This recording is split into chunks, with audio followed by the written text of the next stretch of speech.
PFI ಕೈವಾಡ ಇದೆ. PFI ಕಾರ್ಯಕರ್ತರಿಂದಲೇ ಈ ಹತ್ಯೆ ನಡೆದಿರೋ ಶಂಕೆಗಳು ವ್ಯಕ್ತವಾಗ್ತಾ ಇದೆ.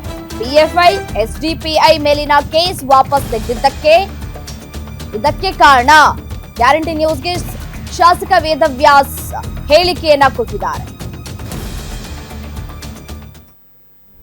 ರಾಜ್ಯವನ್ನು ಆಡಳಿತ ಮಾಡುತ್ತಿರುವಂತಹ ಕಾಂಗ್ರೆಸ್ ಎಲ್ಲೋ ಒಂದು ಕಡೆ ಎಸ್ಡಿಪಿಐ ಪಿಎಫ್ಐ ಈ ರೀತಿಯ ಸಂಘಟನೆಗಳ ಕೇಸು ಹಿಂಪಡ್ಕೊಳ್ಳುವಂಥದ್ದು ಇದಕ್ಕೆ ಬಹಳ ದೊಡ್ಡ ರೀತಿಯ ಕಾರಣಕರ್ತ ಆಗಿದೆ ಅಂತ ಹೇಳುವಂಥದ್ದನ್ನು ಹೇಳಬಹುದು.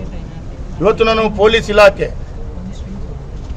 ಈ ಹಲವಾರು ಹಿಂದೂ ಕಾರ್ಯಕರ್ತರ ಹತ್ಯೆಯಾದಂಥ ಯಾರು ಕೊಲೆ ಮಾಡಿದಾರೋ ಅವರ ಚಲನವಲನಗಳನ್ನು ಅವ್ರು ಏನು ಮಾಡ್ತಾರೆ, ಅವ್ರು ಏನು ಉದ್ಯೋಗ ಮಾಡ್ತಾರೆ, ಅವರಿಗೆ ವಾರಕ್ಕೊಂದು ಸಲ ಪೊಲೀಸ್ ಇಲಾಖೆಗೆ ಬಂದು ಅವರ ದಸ್ಕತ್ತನ್ನು ಹಾಕುವಂಥದ್ದು ಈ ರೀತಿಯ ಚಟುವಟಿಕೆಯನ್ನು ಪೊಲೀಸ್ ಇಲಾಖೆ ಮಾಡಬೇಕಿತ್ತು. ಅವರ ಪೆರೇಡ್ ಮಾಡಬೇಕಿತ್ತು. ಎಲ್ಲೋ ಒಂದು ಕಡೆ ಪೊಲೀಸ್ ಇಲಾಖೆ ಇದನ್ನೆಲ್ಲ ಮಾಡದೇ ಇರುವಂಥ ಸಂದರ್ಭದಲ್ಲಿ ಇದೆಲ್ಲ ಈ ರೀತಿಯ ಘಟನೆಗಳಾಗಿದೆ ಅಂತ ಹೇಳುವಂಥದ್ದನ್ನು ನಾವು ಹೇಳ್ತೇವೆ ಇವತ್ತು. ಅದಕ್ಕಾಗಿ ಇವತ್ತು ರಾಜ್ಯ ಸರ್ಕಾರ ಈ ರೀತಿಯ ಒಂದು ಇಂಡೈರೆಕ್ಟ್ ಆಗಿ ಈ ರೀತಿಯ ಹತ್ಯೆ ಮಾಡುವಂಥವರ ಪರ ನಿಂತಿದೆ ಅಂತ ಹೇಳುವಂಥದ್ದನ್ನು ಹೇಳಬಹುದು.